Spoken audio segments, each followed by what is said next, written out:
तो नमस्कार, मैं रवि प्रकाश तिवारी। आप सभी को एक बार फिर साइकोलॉजी बीएड की क्लास में स्वागत है। और आज जो हम चैप्टर डिस्कस करने वाले हैं, चौथा नंबर चैप्टर, वो है एडोलेसेंस, किशोरावस्था। तो ये बहुत ही इंपॉर्टेंट चैप्टर है। इंपॉर्टेंट क्यों है? क्योंकि हम इसमें बहुत सारी चीज़ों के बारे में जानेंगे। इसी उम्र में बच्चे जो है वो पेरेंट्स या फिर टीचर के कंट्रोल में नहीं आ पाते हैं और बच्चे के बिहेवियर को टीचर नहीं समझ पाते हैं। साथ ही साथ इसमें हम कुछ खास सवालों के जवाब देखेंगे जो आपके एग्ज़ाम में आ सकता है। जैसे कि सबसे पहला सवाल कि एडोलेसेंस में बच्चों में फिजिकल डेवलपमेंट क्या होता है, एडोलेसेंस में मेंटल डेवलपमेंट, सेक्सुअल डेवलपमेंट क्या होता है, what is the importance of sex education in this stage of development. और साथ ही साथ ये भी आ सकता है कि what strategy the teacher should apply on this type of student। तो इन सारे अलग अलग कई महत्वपूर्ण सवाल के जवाब को आज इस वीडियो में हम समझेंगे।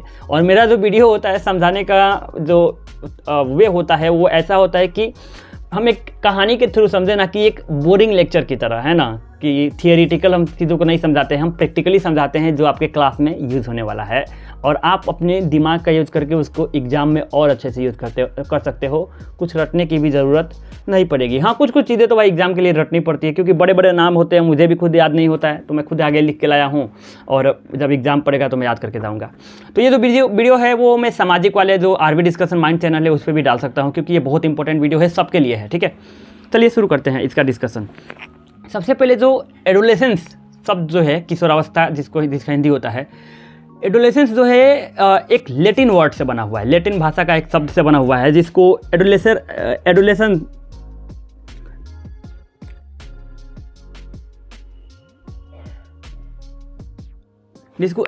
कहते हैं। और इसका जो मीनिंग होता है टुवर्ड्स द मैच्योरिटी, यानी कि परिपक्वता की ओर।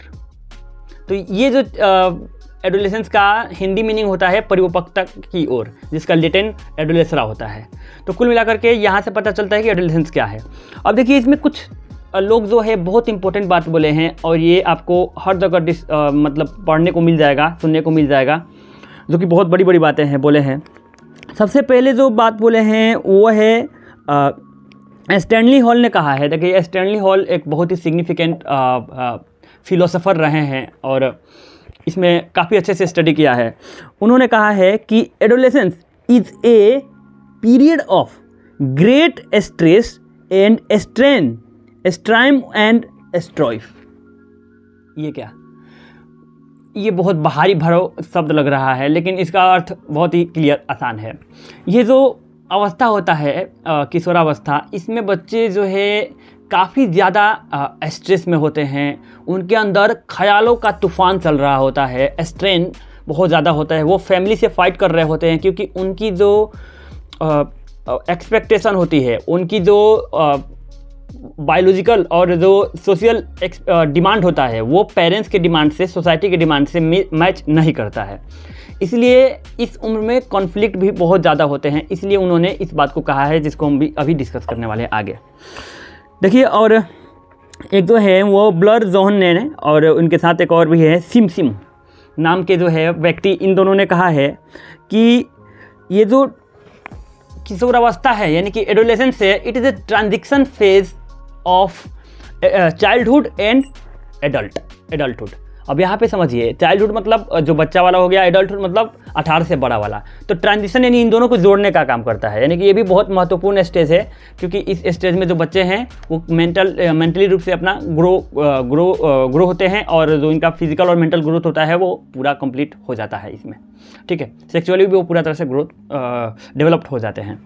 अब यहाँ पर हम समझते हैं कि इस डेवलपमेंट में क्या क्या होता है। तो देखिए, हम एडोलेसेंस के डेवलपमेंट को अलग अलग पार्टों में बताया है, ताकि हम आसानी से इसको पढ़ पाएँ। फिजिकल डेवलपमेंट, मेंटल डेवलपमेंट, जैसे साइकोलॉजिकल डेवलपमेंट भी बोल सकते हैं, और सेक्सुअल डेवलपमेंट। तो पहले इन तीनों डेवलपमेंट को पढ़ते हैं, उसके बाद से और चीज़ों को हम डिस्कस करेंगे। देखिए, सबसे पहले है फिजिकल डेवलपमेंट। तो फिजिकल डेवलपमेंट मतलब बायोलॉजिकल डेवलपमेंट में क्या होता है? सबसे पहले ये समझिए कि बायोलॉजिकल डेवलपमेंट में जो 16 साल तक लड़कियां होती हैं, लगभग 16 साल तक वो अपने हाईएस्ट पोटेंशियल हाइट तक पहुंच जाती है, यानी कि वो 16 साल तक, लगभग 16 साल तक ही अपनी हाइट में बढ़ती हैं, 16-17 साल तक। उसके बाद से वो अपनी जिस भी हाइट से होती हैं वहीं तक रहती हैं। और लड़के जो होते हैं उनकी वृद्धि का समय होता है वो लगभग 18 साल होता है, वो 18 साल तक ही बढ़ते हैं, उसके बाद से वो भी नहीं बढ़ते हैं। तो ये 2 चीज़ें क्लियर रखिएगा। इसमें जो है हमने बात किया था पिछले वाले में कि चाइल्डहुड में 95% ब्रेन का ग्रोथ हो चुका होता है, और इस अवस्था को बीतते बीतते 100% यानी पूरा तरह से हमारा ब्रेन डेवलप्ड हो चुका होता है। हमारा ब्रेन पूरा तरह से डेवलप हो चुका है, बस अब हमें एक्सपीरियंस से, ख्यालों से और लोगों से सीखना होता है, क्योंकि अब हमारे पास हार्डवेयर प्रिपेयर है, केवल सॉफ्टवेयर डालने की ज़रूरत है। ठीक है, और देखिए इसमें हड्डियाँ भी मजबूत होती हैं। हड्डियाँ जो मजबूत होती हैं, इस प्रक्रिया को हड्डियाँ मजबूत होती हैं और साथ ही साथ हड्डियाँ जुड़ती हैं। जो छोटा बच्चा होता है उसमें बहुत ज़्यादा संख्या होती है हड्डियों की, क्योंकि अलग अलग हड्डियाँ होती हैं, लेकिन इस स्टेज में जो है हड्डियाँ जुड़ने लगती हैं अलग अलग जो है, और बड़ी मोटी तगड़ी हड्डी होती जाती हैं। इसलिए इस प्रक्रिया को अस्थिकरण कहा जाता है, इसको अस्थिकरण कहते हैं। और इसको अंग्रेज़ी में जो है हम अस्थिकरण को हम अंग्रेज़ी में ओसिफिकेशन भी कहते हैं। तो ठीक है, तो ये जो है अस्थिकरण का प्रक्रिया अगर आगे के क्या कहते हैं, अस्थिकरण किसे कहते हैं, तो बता सकते हैं कि एडोलेसेंस में यानी कि किशोरावस्था में जो है हड्डियाँ जो है वो अलग अलग पार्ट से जुड़ने लगती हैं, अलग अलग पार्ट जुड़ के एक अलग पार्ट बनाने लगता है ना। तो इस प्रक्रिया को ही हम अस्थिकरण कहते हैं। ऐसे आप अपने मन से बना के लिख सकते हैं, बाकी आप समझ चुके हैं कैसे लिखना है। और जो है ब्रेन का तो मैंने बताया है, ये पूरा तरह से डेवलप हो जाता है। तो फिजिकल डेवलपमेंट का बात यहाँ तक है। और जो है मेंटल डेवलपमेंट में क्या क्या होता है, तो देखिए इसमें जो है बच्चे एब्स्ट्रैक्ट थिंकिंग डेवलप कर लेते हैं। एब्स्ट्रैक्ट थिंकिंग ये क्या होता है? एब्स्ट्रैक्ट थिंकिंग का मतलब होता है बच्चे उन चीज़ों के बारे में बहुत ही अच्छे से सोच सकते हैं जो चीज़ें उनके सामने अभी नहीं है। उदाहरण के तौर पर वो कल्पना कर सकते हैं, ठीक है, वो पॉसिबिलिटी को सोच सकते हैं। पॉसिबिलिटी मतलब ये ना हुआ तो क्या होगा, ये नहीं हुआ तो क्या होगा। हो सकता है कि हम बाइक चला रहे हैं तो अगर स्पीड चलाए तो वी कैन डाई, है ना, चाहे बच जाएं, कुछ भी। तो इस तरह से वो पॉसिबिलिटी को सोच सकते हैं, अपने माइंड से एनालिसिस कर सकते हैं। तो इसी को एब्स्ट्रैक्ट थिंकिंग कहा जाता है, जो कि उन चीज़ों को भी सोच सकते हैं जिनको वो सामान्य तौर पर नहीं देख पाते हैं। ठीक है, और जो इसमें होता है इंक्रीज अटेंशन स्पैन। जैसे कि मैंने बात किया था कि बच्चे जो होते हैं वो टिक करके जल्दी बैठते नहीं हैं। अब टीचर क्या करता है, ज़बरदस्ती उसको मार पीट कर बैठा देते हैं 45 मिनट, 1 घंटा, 3 घंटा। तो इससे क्या होता है कि बैठ तो जाते हैं बच्चे डंडा के बल पे, डर के बल पे, पर ऐसे करके बड़े हो जाते हैं तो उनके अंदर जो है अच्छे से साइकोलॉजिकली डेवलप नहीं हो पाते हैं, और टीचर और पेरेंट्स के प्रति उनके अंदर गुस्सा बढ़ जाता है। तो इसलिए वो बाद में नफरत भी करते हैं।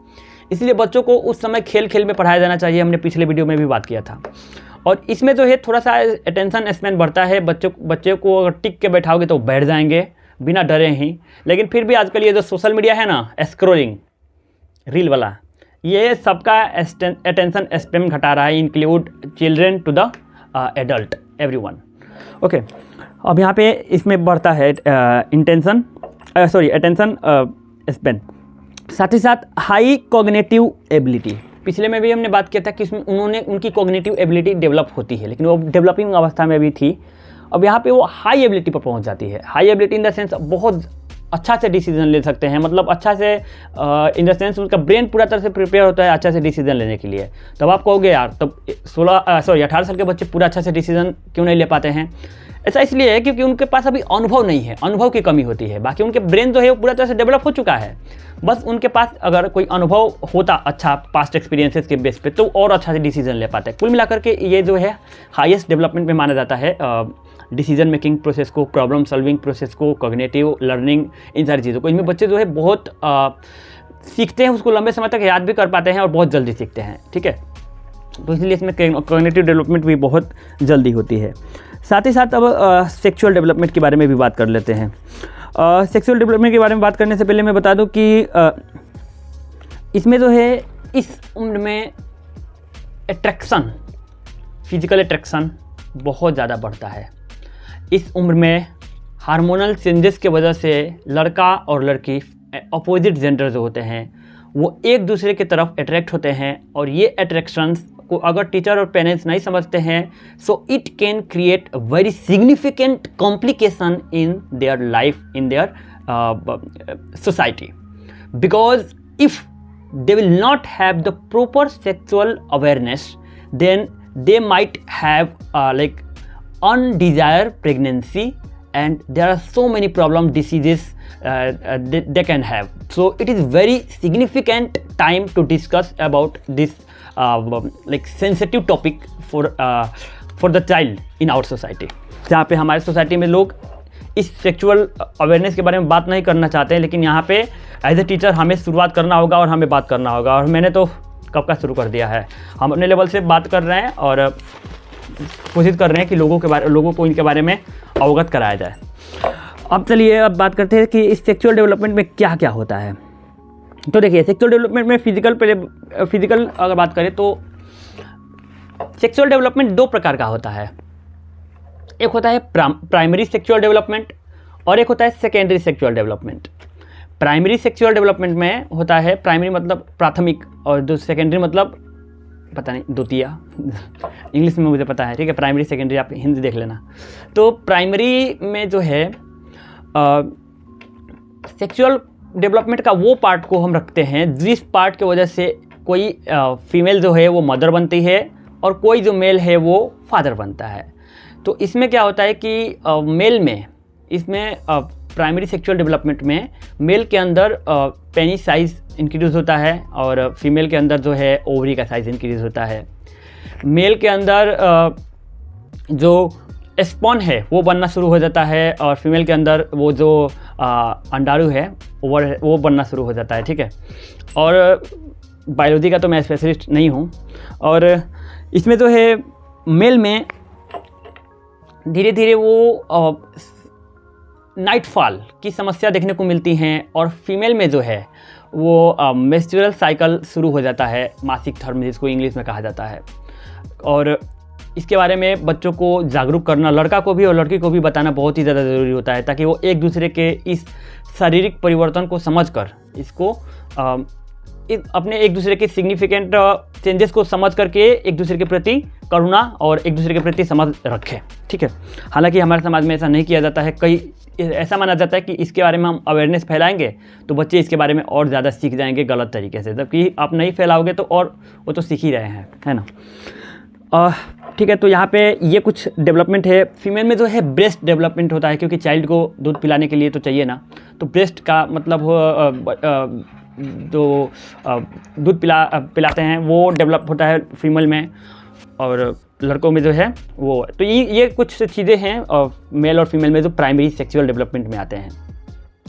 सेकेंडरी सेक्सुअल डेवलपमेंट में जो है वो अट्रैक्शन वगैरह है, उसमें दाढ़ी वगैरह आने लगते हैं और फीमेल जो है बिकम मोर अट्रैक्टिव, और ऐसे तो दोनों एट्रैक्टिव बनते हैं एक दूसरे के लिए, है ना। हम मेल है तो हमें फीमेल अट्रैक्टिव लगती है और फीमेल को मेल अट्रैक्टिव लगता है, व्हाटएवर।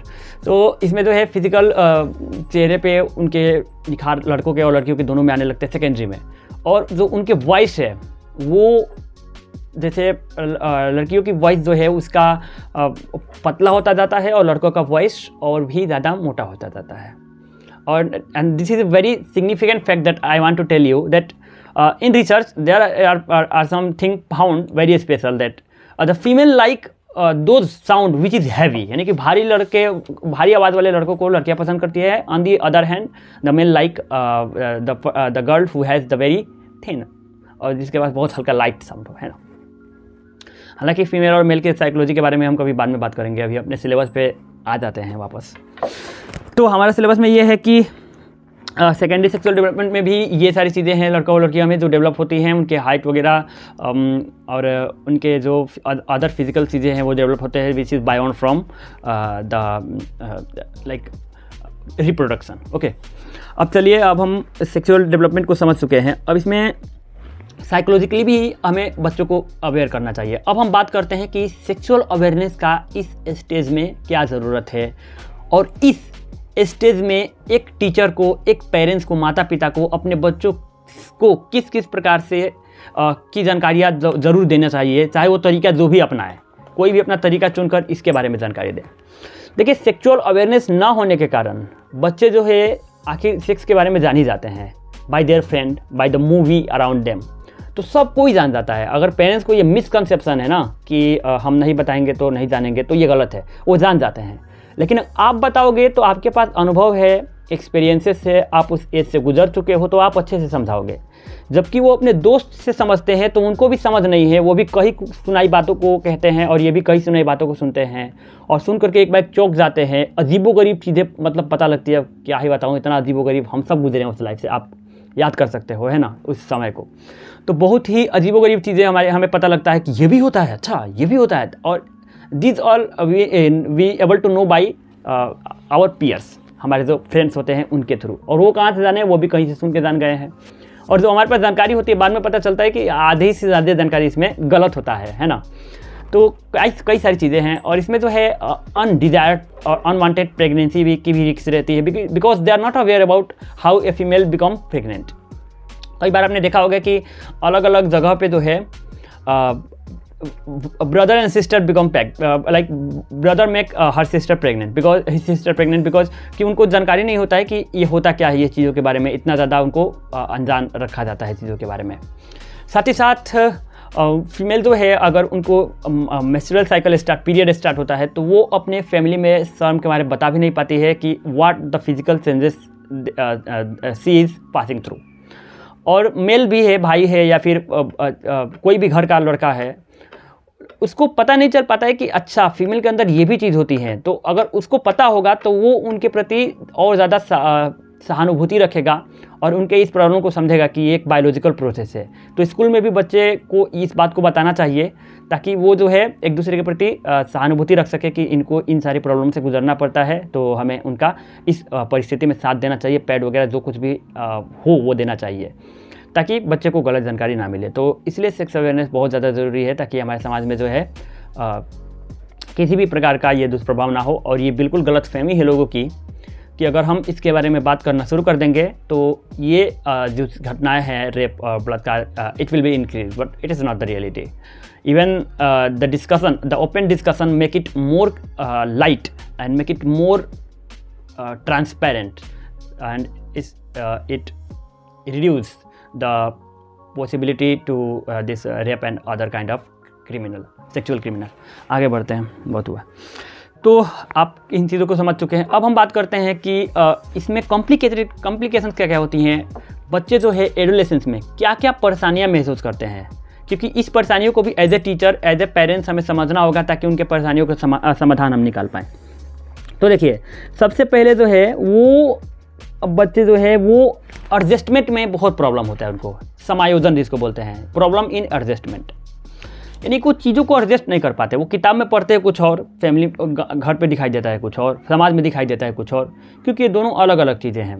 तो वो एडजस्ट नहीं कर पाते हैं, इसलिए उनके उथल पुथल को हमें समझना चाहिए कि उनका मन, उनका शरीर पूरा तरह से उथल पुथल होता है और उसको हमें आराम से स्टेबल करने की ज़रूरत है, धीरे धीरे समझा करके। तो ये एक बहुत ज़रूरी बात है। साथ ही साथ जो दूसरा चीज़ होता है उनके अंदर वो होता है इमोशनल इनस्टेबिलिटी। ये क्या होता है, इसको मूड स्विंग भी बोल सकते हो। इसमें जो है बच्चों के अंदर इमोशन का स्टेबल नहीं होता, मतलब कभी अभी खुश रहेंगे, अभी बहुत ज़्यादा चिड़चिड़ापन हो जाएंगे, बहुत ज़्यादा गुस्सा हो जाएंगे, अभी किसी के लिए लव फील करेंगे, फिर कुछ देर बाद किसी के लिए हेट फील करेंगे। तो ये एक बहुत ही इम्पोर्टेंट प्रॉब्लम होता है इस एज में कि बच्चे जो हैं वो इमोशनली स्टेबल नहीं रहते हैं, इसलिए उनकी किसी भी जो बात है वो उसको पूरा तरह से सही और गलत नहीं ठहराया जा सकता, because emotion are significant factor which influence their decision. ठीक है, तो ये भी हमें समझना होगा as a teacher, as a parents. Ego and identity, उनके अंदर ईगो और आइडेंटिटी के लिए भी प्रॉब्लम क्रिएट होता है। कभी उनको लगता है कि I want to become a teacher, कभी उनको लगता है I want to become a engineer. अब जो लोग बताता जाता है वो लगता है, तो ये just it was an example. साथ ही साथ वो उनको लगता है कि ये चीज़ अच्छा है, वो चीज़ अच्छा है, मुझे ये करना चाहिए, मुझे वहाँ जाना चाहिए। वो अपने पहचान के बारे में पूरी तरह से श्योर नहीं रहते हैं कि हम आखिर हैं कौन।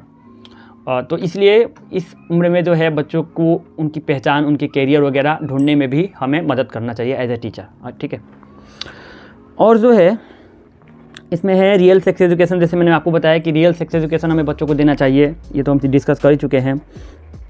और वोकेशनल गाइडेंस, वोकेशनल गाइडेंस का मतलब होता है बच्चों को निदान देना चाहिए, नैदानिक सलाह, परामर्श। अब इसमें पेरेंट्स का गाइडेंस भी ज़रूरी है, लेकिन आमतौर पर पेरेंट्स का गाइडेंस यूज़फुल ज़्यादा नहीं पाया गया है बिकॉज ऑफ वेरियस रीज़न। तो पेरेंट्स भी